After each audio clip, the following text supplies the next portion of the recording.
அனைவருக்கும் வணக்கம். இன்னைக்கான அரசியல் அப்டேட்டில் நாம் பார்க்க போகிற ரொம்ப ரொம்ப முக்கியமான ஒரு பரபரப்பான தகவல் என்ன அப்படின்னு பார்த்தீங்கன்னா, ஈரான் அனுப்பிய நூற்றுக்கணக்கான ஆளில்லா விமானங்களையும் ஏவுகணைகளையும் இடம் மறைத்து அடிக்க இஸ்ரேல் சர்வதேச நாடுகளின் உதவியை நாடியிருக்காங்க. அது மட்டும் இல்லாமல் ஈரானை சமாளிக்க முடியலை அப்படின்னும் உலக நாடுகளிடம் உதவி கேட்டு நிற்கிறாங்க இஸ்ரேல் அப்படின்னு சொல்லலாம். இது குறித்த பல்வேறு முக்கிய தகவல்கள் தற்போது வெளியாகி இருக்கிறது. இது தொடர்ந்து இன்னும் அடுக்கடுக்கான அரசியல் அப்டேட்ஸை நீங்கள் தொடர்ந்து தெரிஞ்சுக்க வீடியோவை ஸ்கிப் பண்ணாமல் கடைசி வரைக்கும் பாருங்கள். இந்த பதிவு உங்களுக்கு மிக பயனுள்ள விகிதத்தில் இருக்கும். வீடியோக்குள்ளே போகிறதுக்கு முன்னாடி இது வரைக்கும் நீங்கள் நம்ம சேனலை சப்ஸ்கிரைப் பண்ணலை அப்படின்னா உடனே சப்ஸ்கிரைப் பண்ணிக்கோங்க. அப்படி பக்கத்தில் இருக்கக்கூடிய நோட்டிஃபிகேஷனுக்கான பெல் பட்டனையும் ப்ரெஸ் பண்ணிக்கோங்க. சரி நேயர்களே, வாங்க வீடியோக்குள்ளே போகலாம்.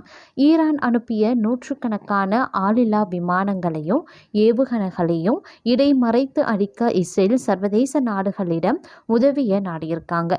இரு நாடுகளுக்கும் இடையே நேரடி மோதல் போக்கு அதிகரித்திருக்கக்கூடிய நிலையில் இஸ்ரேல் மீது ஈரான் 300க்கும் மேற்பட்ட ஏவுகணைகளை ஏவியிருக்கு.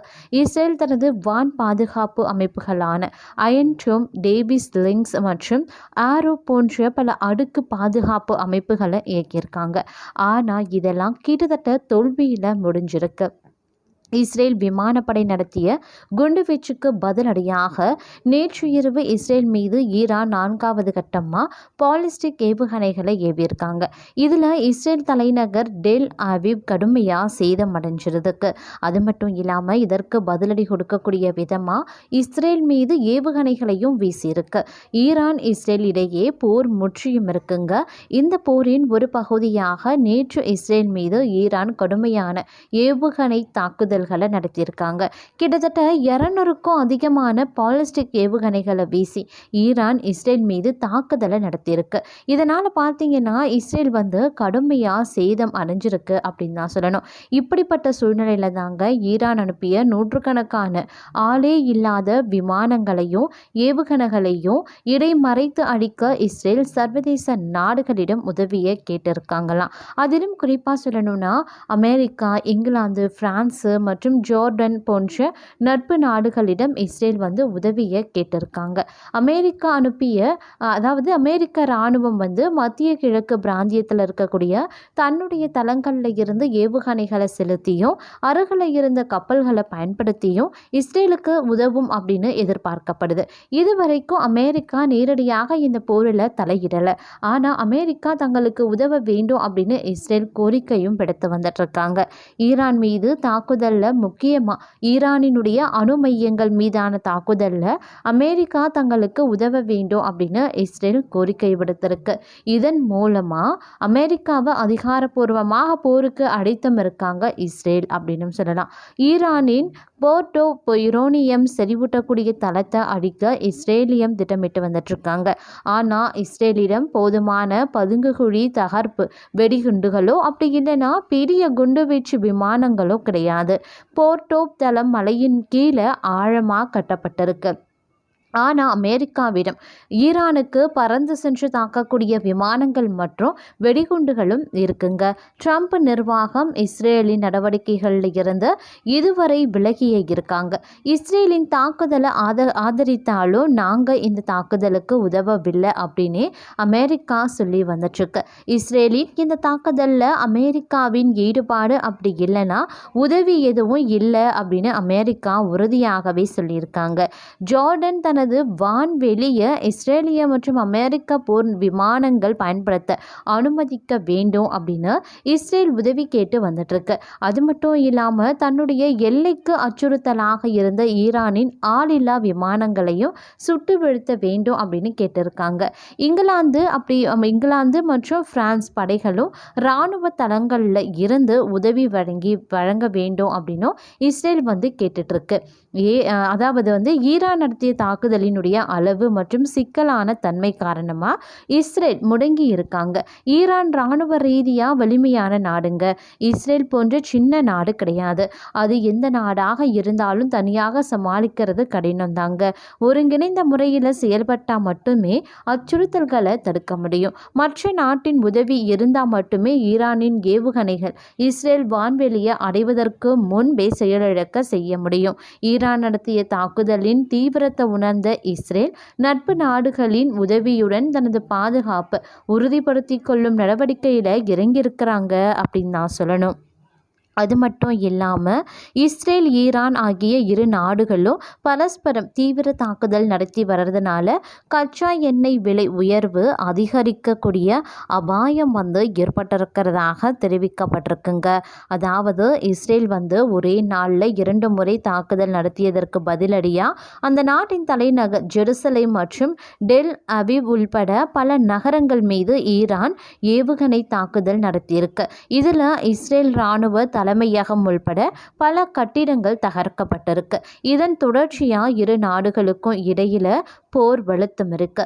ஈரான் மீதான தாக்குதலை இஸ்ரேல் தொடர்ந்திருக்கக்கூடிய நிலையில் இஸ்ரேல் மீது ஈரானோ ஹவுதி கிளர்ச்சி படையும் தாக்குதல் நடத்தி வந்துட்டுருக்காங்க.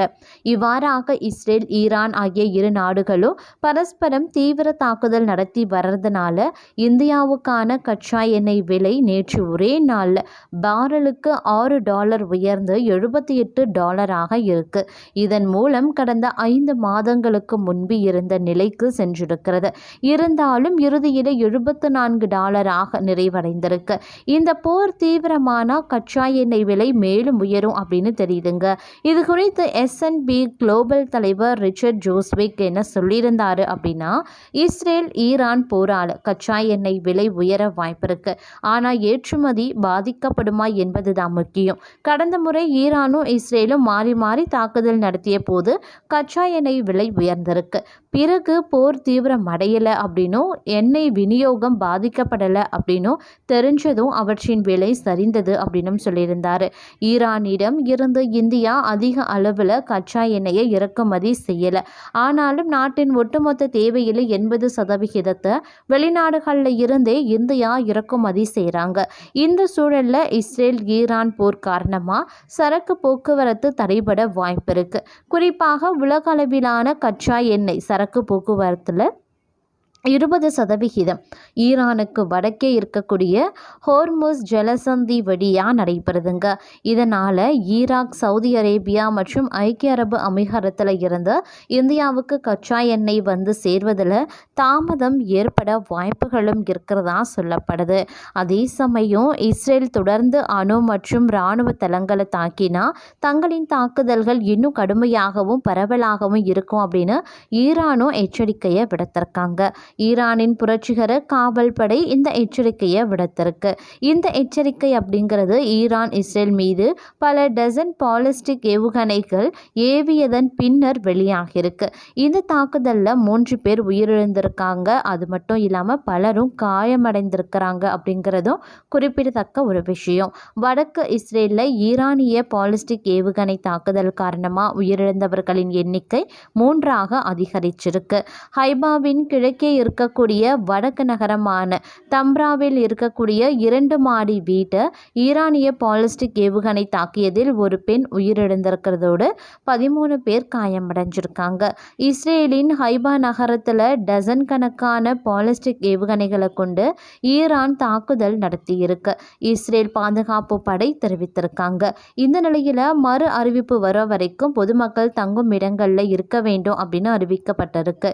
இதேவேளை இஸ்ரேலும் ஈரானின் பல்வேறு பகுதிகளை குறிவைத்து வான்வழி தாக்குதல்களை நடத்தியுள்ளதாக சர்வதேச ஊடகங்களும் தெரிவித்திருக்காங்க.